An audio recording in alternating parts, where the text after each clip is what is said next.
Et nous voici rendus au terme de notre pérégrination avec Maurice Zindel. Pour clore cette série de podcasts, je vous propose de rencontrer un homme à la parole libre. Prêtre du diocèse de Lille, il est à la fois écrivain, conférencier, animateur de retraite ou encore accompagnateur de personnes fragilisées par la maladie. Nomade en chemin, c'est comme ça qu'il se définit. Un passionné de l'homme qui place la rencontre au cœur de l'existence. Un amoureux aussi du Dieu qui l'accompagne.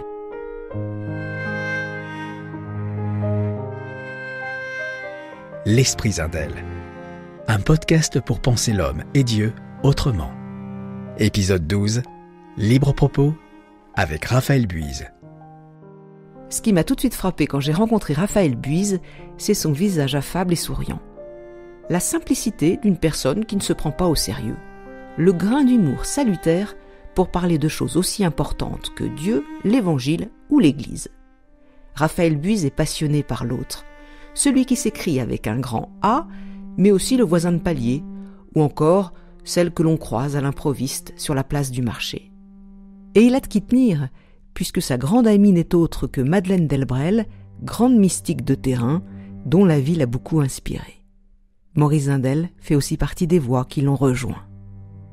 L'image que j'ai, c'est d'un théologien qui descend de son estrade, qui descend de sa chaire et qui va marcher, et qui marche au milieu des gens et qui entend ce qui fait la vie des hommes et des femmes de son temps, quoi, et qui réfléchit Dieu tout en réfléchissant sur l'homme et ça, on est vraiment dans la logique de l'Évangile. Moi, ce qui me touche dans l'Évangile depuis quelques années, là, ça n'est plus tellement la divinité de Jésus à laquelle je crois, mais ce qui me touche vraiment dans l'Évangile aujourd'hui, c'est la profonde humanité d'un Jésus homme qui est là au milieu des gens et qui est vraiment là et qui met l'homme au centre. Et on peut vraiment relire tout l'Évangile avec cette perspective-là de mettre l'homme au centre. Enfin, je trouve que ça culmine, par exemple, quand Jésus vient mettre cet homme qui a la main desséchée au centre de la synagogue, alors que habituellement on y met la loi. Non, lui, il met l'homme au centre. Et j'ai l'impression que Zindel, il est un peu dans cette approche-là, dans cette écoute-là, d'un Dieu qui s'intéresse à l'homme et d'un homme qui est aimé de Dieu. Il dit, Zindel, que on devient homme, que l'on a à s'humaniser, que c'est un travail. Il suffit pas de naître biologiquement, il y a tout un travail à faire, à vivre. Qu'est-ce que ça vous inspire ? Ça m'inspire beaucoup l'idée que l'homme, il est en devenir.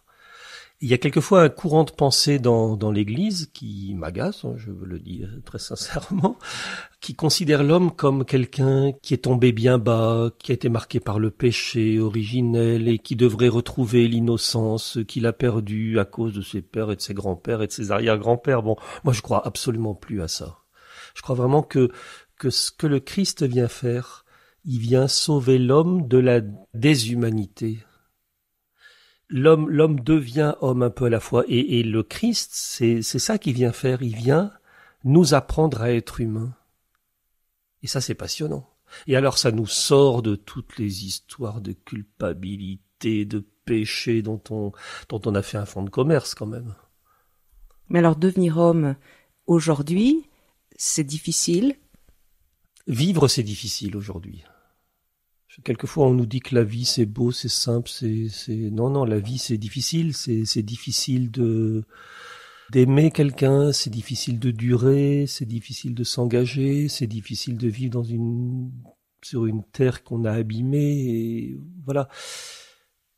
Et ça fait désespérer certains, justement. Ça fait désespérer certains, et ça, qui ne croient plus en l'homme. Qui ne croient plus en l'homme. Et bien, justement, je crois qu'il y a une espèce de réenchantement que le Christ vient déployer, quoi. Il nous donne de croire en l'homme. Et le salut, c'est ça. Le salut, c'est pas tant nous sauver du péché que de saluer l'homme. Je crois vraiment que le Christ, il vient saluer l'homme de la part de Dieu. Et que l'homme, apercevant ce salut, alors il peut répondre à ce salut-là. et entrer dans une alliance qui donne de quoi vivre et qui donne de quoi croire en l'homme. Et je crois que Zindel, il va dans ce sens-là, vraiment.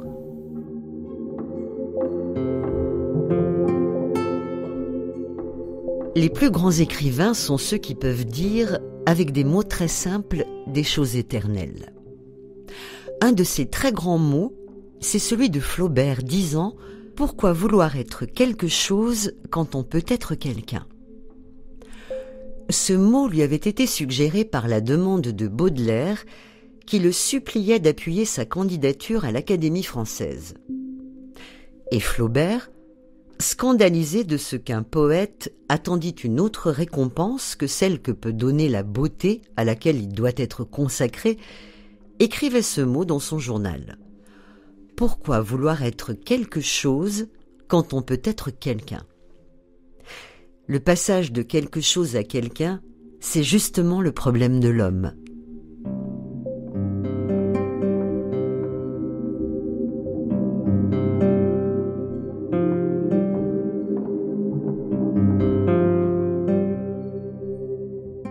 Raphaël Buys, qu'est-ce que nous faisons de la vie ? C'est la question essentielle pour Maurice Zindel. C'est pas tant de savoir biologiquement, oui c'est intéressant, biologiquement, d'où est-ce qu'on vient, mais comment est-ce qu'on chemine ?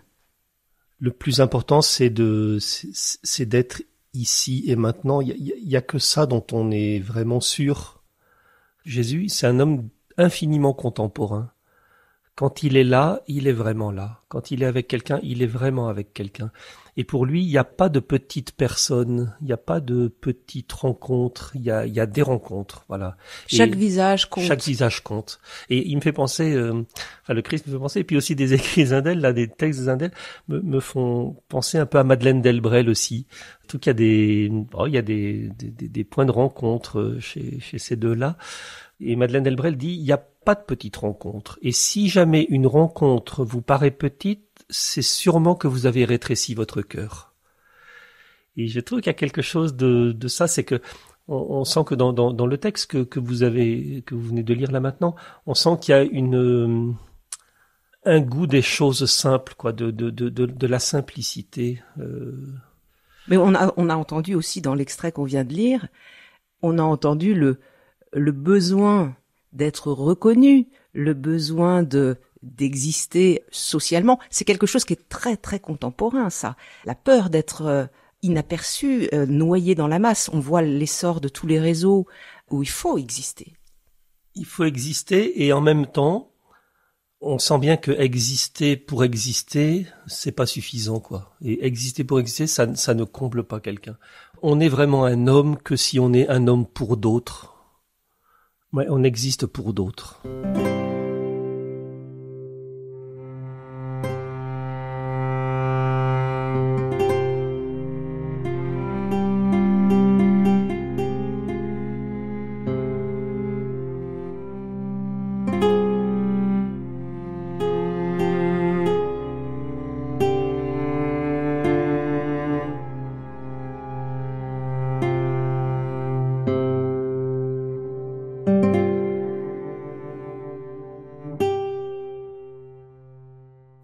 Raphaël Buys, vous racontez dans votre livre « Autrement Dieu » comment vous étiez dans l'action, vous aviez une belle casquette de vicaire épiscopal, vous étiez peut-être promis à grandir dans l'échelle de l'Église, à monter des échelons, et puis à un moment donné, vous avez quitté l'autoroute pour emprunter une toute petite sente, un tout petit sentier.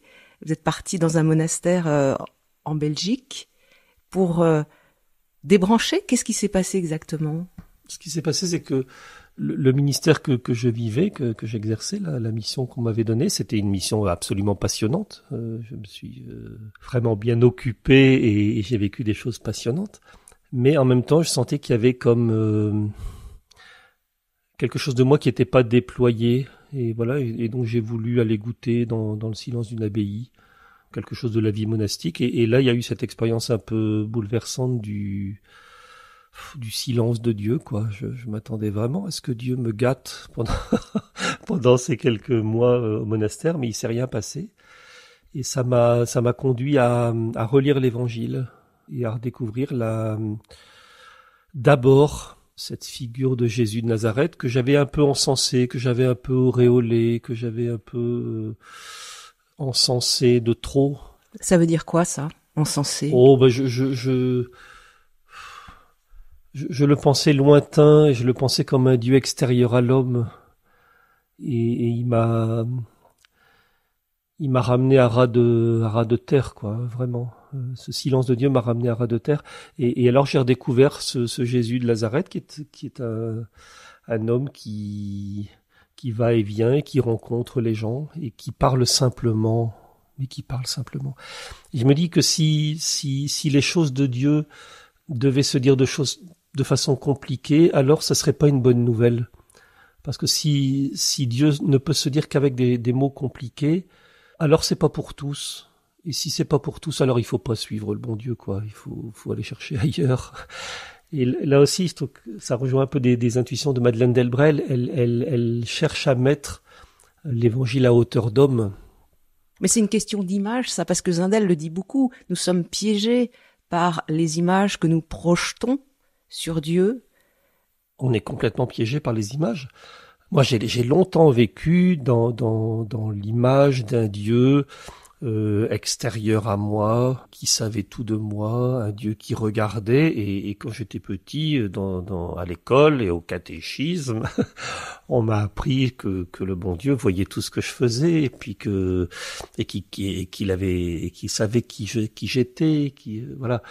Et je suis vraiment sorti de cette idée-là d'un Dieu d'un Dieu extérieur à moi. Je pense que Dieu, s'il existe, ce que j'ose croire, il est le fondement de l'être, il est la source profonde. Et ça, Jésus, il avait pigé ça, il avait compris ça, que sa vie, elle ne tenait pas de lui, mais que sa vie, elle était reliée, qu'il avait une source, qu'il avait un fondement, qu'il appelle Père. Et il avait compris que le vrai de l'homme, c'est, puisqu'on a une source commune, alors c'est qu'on est à égalité avec d'autres et qu'on est frères, quoi. Et l'évangile se joue autour de ces deux mots, on est fils et on est frère. Et il me semble que les propos de Maurice Zindel, ils rejoignent un peu cette intuition-là, quoi. D'autant plus qu'il parle beaucoup justement de passer de l'extériorité à l'intériorité, quitter le dehors pour le dedans.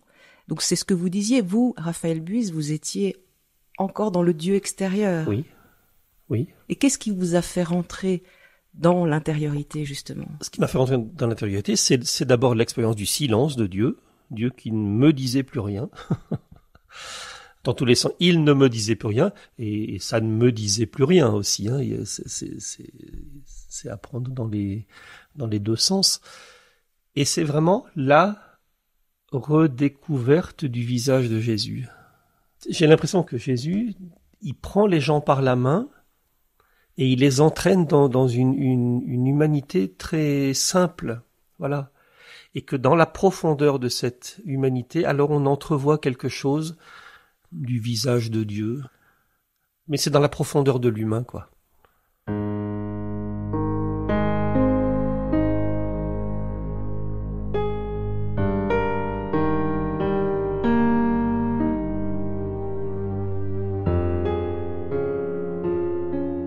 Pourquoi Jésus-Christ, un homme qui a vécu sur notre terre, a-t-il pu être le grand rassembleur? Pourquoi a-t-il pu être le contemporain de tous les hommes? Pourquoi a-t-il pu porter toute l'histoire des hommes et lui donner un sens? Pourquoi peut-il être intérieur à chacun d'entre nous? C'est parce qu'il est complètement et radicalement vidé de ce moi possessif dont nous sommes tous malades. C'est cela qui fait du Christ la nouveauté essentielle. C'est cette évacuation de soi qui fait de son humanité une humanité universelle, parce qu'il est radicalement incapable de rien posséder, et surtout radicalement incapable de se posséder. C'est cela qui est absolument nouveau et unique. Ce vide infini est le caractère essentiel de l'humanité de Jésus-Christ. À ce vide en soi de l'humanité de Jésus doit correspondre un vide de nous-mêmes, et dès que nous nous vidons un tant soit peu de nous-mêmes, nous devenons aptes au dialogue avec la présence divine.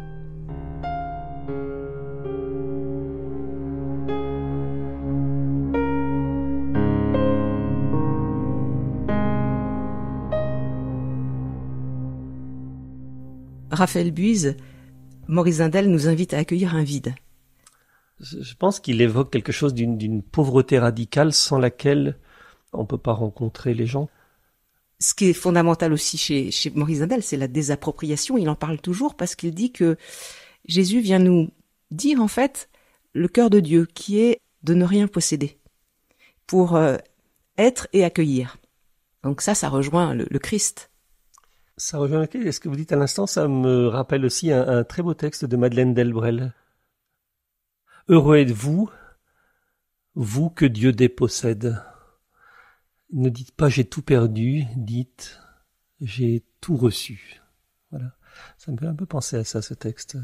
J'ai tout reçu, c'est-à-dire que je sais d'où me viennent tout ce que j'ai, voilà. Les talents, mon histoire. Et je deviens et j'existe comme une personne. Oui, mais alors quand on est justement avec une histoire fracassée, difficile de dire merci. C'est difficile de dire merci. Et peut-être que dans ces heures-là, on a besoin des autres qui vont nous aider peut-être à relire un peu notre vie, quoi. Il y a l'autre qui est là, il y a chez nous un devoir de frérer, quoi. C'est Jacques Brel qui emploie ce mot-là. Je trouve que c'est un mot qu'il faudrait faire entrer dans le dictionnaire. C'est frérer. Frérer, ah oui. Et il y a un devoir de frérer. Madeleine Delbrel, elle dit aussi, ce qui nous est demandé, c'est de nous aider à devenir bons comme des enfants du bon Dieu. C'est tout simple, mais je crois vraiment que nous existons pour ça, quoi. Nous existons pour nous aider, nous sommes donnés les uns aux autres pour nous aider à vivre, quoi, dans un monde difficile. Maurice Zindel aime à dire que la toute-puissance de Dieu, c'est de ne rien posséder, et c'est parce qu'il n'a rien qu'il est Dieu. Il va très très loin dans cette idée de désappropriation. Il dit que c'est au cœur de la Trinité, et que Jésus justement vient nous dire ça, avec le lavement des pieds notamment.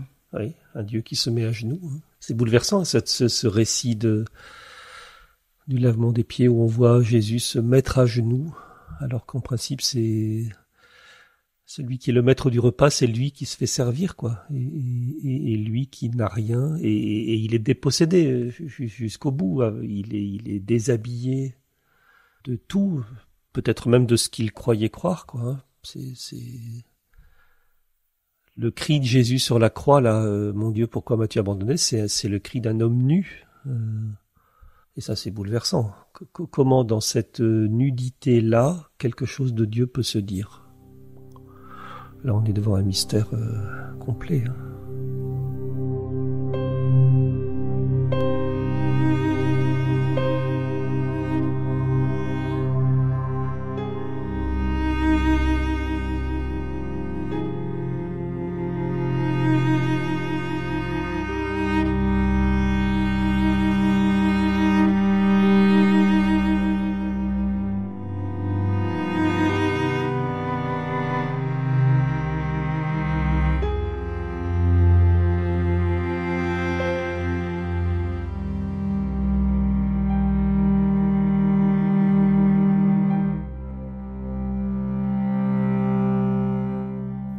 Raphaël Buise, j'aimerais qu'on parle de l'Église avec vous, parce que c'est un sujet dont parle Maurice Zindel, en parlant du trop de réformes ou pas assez de réformes.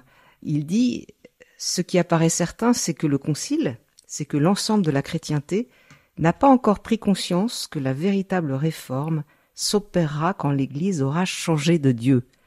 Donc on y revient toujours finalement à cette question de l'image. On revient à cette question de l'image. Qu'est-ce que notre Église donne à voir de Dieu? Ça, c'est la grande question. On dit que nous sommes un peuple de croyants, que nous vivons du Christ, de l'Évangile, de la simplicité, des béatitudes, et quelquefois, on ressemble un peu à un club de bien-pensants. On parle d'un Dieu simple, on parle d'un Seigneur qui se met à genoux devant l'homme, et quelquefois on déploie une forme d'église toute puissante et moralisatrice. Il n'y a pas de morale dans l'évangile. Jésus, c'est pas le père la morale, quoi. C'est pas celui qui vient donner des directives, mais il vient nous apprendre à bien jouer notre vie, c'est ça. Et quelle est l'église qu'on construit aujourd'hui? Est-ce qu'on est une église qui veut reconquérir des parts de marché, qui veut redevenir celle qui va donner à la France un avenir? Et l'évangile, c'est pas de ce côté-là que ça se joue. Il est du côté du compagnonnage avec les hommes et les femmes, avec leurs questions nouvelles, avec leurs blessures, avec leurs espoirs. Voilà. L'Église, c'est là qu'elle doit aller jouer, quoi. Moi, je suis bouleversé depuis très longtemps par la question de Jésus.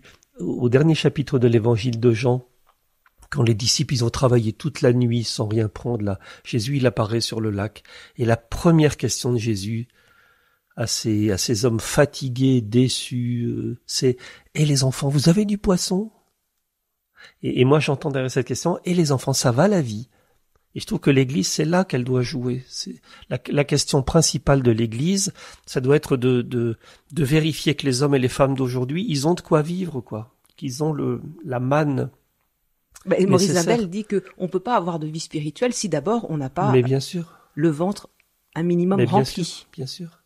Et il y a pas de vie surnaturelle si elle n'est pas d'abord profondément naturelle et profondément humaine. Et l'Église, c'est là qu'elle doit aller jouer aujourd'hui. On peut pas être disciple de Jésus si on n'a pas une passion profonde et un profond respect et une profonde bienveillance pour ce qui fait la vie des hommes et des femmes d'aujourd'hui.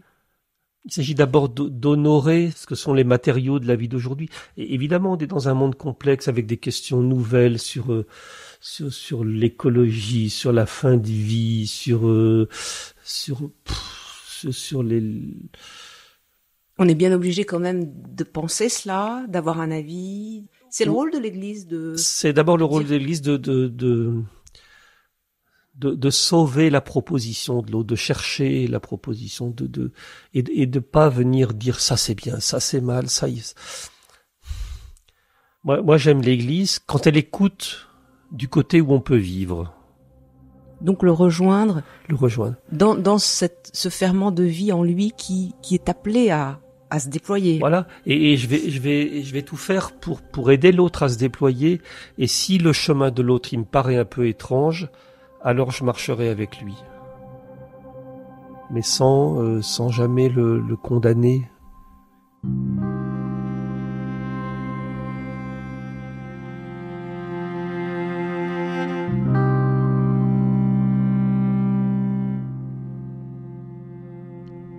Nous n'avons pas à prêcher, nous n'avons pas à parler de Dieu. Moins on en parle, mieux ça vaut. Nous n'avons pas à faire du prosélytisme qui amène les autres à penser comme nous, puisque nous n'avons pas à penser quelque chose, mais à vivre quelqu'un. Il s'agit de communiquer une présence qui ne fait pas de bruit, une présence qui est au cœur du silence et que le silence seul peut transmettre.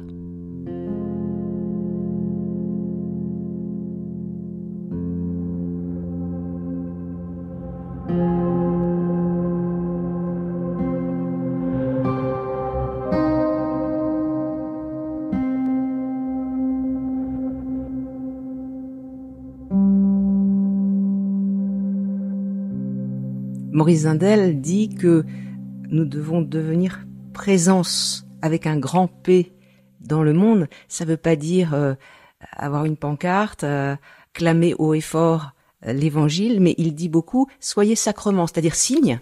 Oui, ça je rejoins soi profondément, c'est que être chrétien, c'est pas être un colporteur d'une bonne nouvelle religieuse, c'est pas ça. Être chrétien, c'est devenir la présence réelle de Jésus, la réelle présence de Jésus. L'Eucharistie, elle est vraiment au cœur du mystère de la foi chrétienne, quoi. Nous, il fait de nous son corps. Et donc pas trop besoin de savoir où est passé son corps. Il y a des gens qui nous parlent de preuves de la résurrection de Jésus et on nous sort des suaires de Turin qui sont la preuve manifeste. On n'a pas besoin de... Pour ma part, ça ne m'intéresse pas, ces affaires-là. Ce que je sais de Jésus, c'est que il fait de moi sa présence. En nous, le sacrement de son amour s'opère. C'est Madeleine Delbrel qui dit ça. En nous, le sacrement de son amour s'opère. Nous devenons la réelle présence de Jésus. Alors ça donne à la vie chrétienne un souffle, et on n'est plus pris dans des exercices de piété ou je ne sais quoi. C'est quelque chose de beaucoup plus ouvert, de beaucoup plus humain. Et nous revenons à l'homme. Nous étions partis de l'homme, justement, cet homme pleinement déployé qui peut vivre au jour le jour, les pieds bien ancrés sur terre, mais avec à l'intérieur ce souffle, cette vie qui le fait vivre et qui déborde, mais pas dans les choses extraordinaires, les choses de la vie de tous les jours. Oui. Et c'est justement dans la profondeur de l'existence, c'est en existant fortement qu'on est dans la plus haute louange de Dieu. J'ai découvert il y a pas longtemps un instrument qui s'appelle le doudouk. Et il y a quelque chose de très très beau dans le doudouk, on entend cet instrument comme ça, et puis il y a souvent une note continue. C'est un instrument arménien. Hein. Voilà. Et alors il y a cette note continue, et pour moi ça parle infiniment de Dieu. Ça, il y a cette note continue qui ne change pas. Et autour de ça, il y a d'autres notes qui viennent, qui vont, qui montent, qui descendent, qui s'ajustent, qui quelquefois sont un peu dissonantes. Et elles essaient de s'ajuster à cette note continue. Je crois que la vie chrétienne, c'est quelque chose comme ça. C'est écouter la note continue de l'esprit en nous. Et puis après, on fait ce qu'on peut. Hein. On va, on vient, et quelquefois, on perd un peu on n'est plus tout à fait accordé, mais qu'est-ce que ça peut faire si on n'est plus accordé? On se réaccordera. Et on a toute la vie. Et on a toute la vie, et on a même l'éternité. C'est quoi l'éternité pour vous, Raphaël Buise? Je ne sais pas bien ce que c'est que l'éternité. En tout cas, l'éternité, je la goûte un peu, l'éternité, dans l'aujourd'hui. Quelquefois, pas à chaque instant de ma vie, mais il y a des moments dans ma vie où je sens que ce que je vis, ça a un goût d'éternité. Je trouve que l'éternité, c'est un peu comme midi, c'est comme l'heure de midi, il n'y a pas d'ombre. Et quelquefois dans notre vie, il y a des moments dans notre vie où on sent qu'il n'y a pas d'ombre. On est là où on doit être. On est là où on doit être. Alors ça a un goût d'éternité.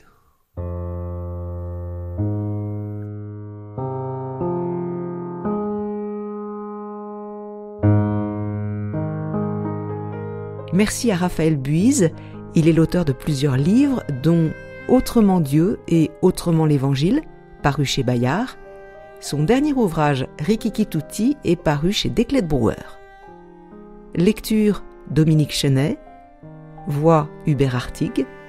Musique originale, Hugues Laurent. Un podcast réalisé par Béatrice Soltner.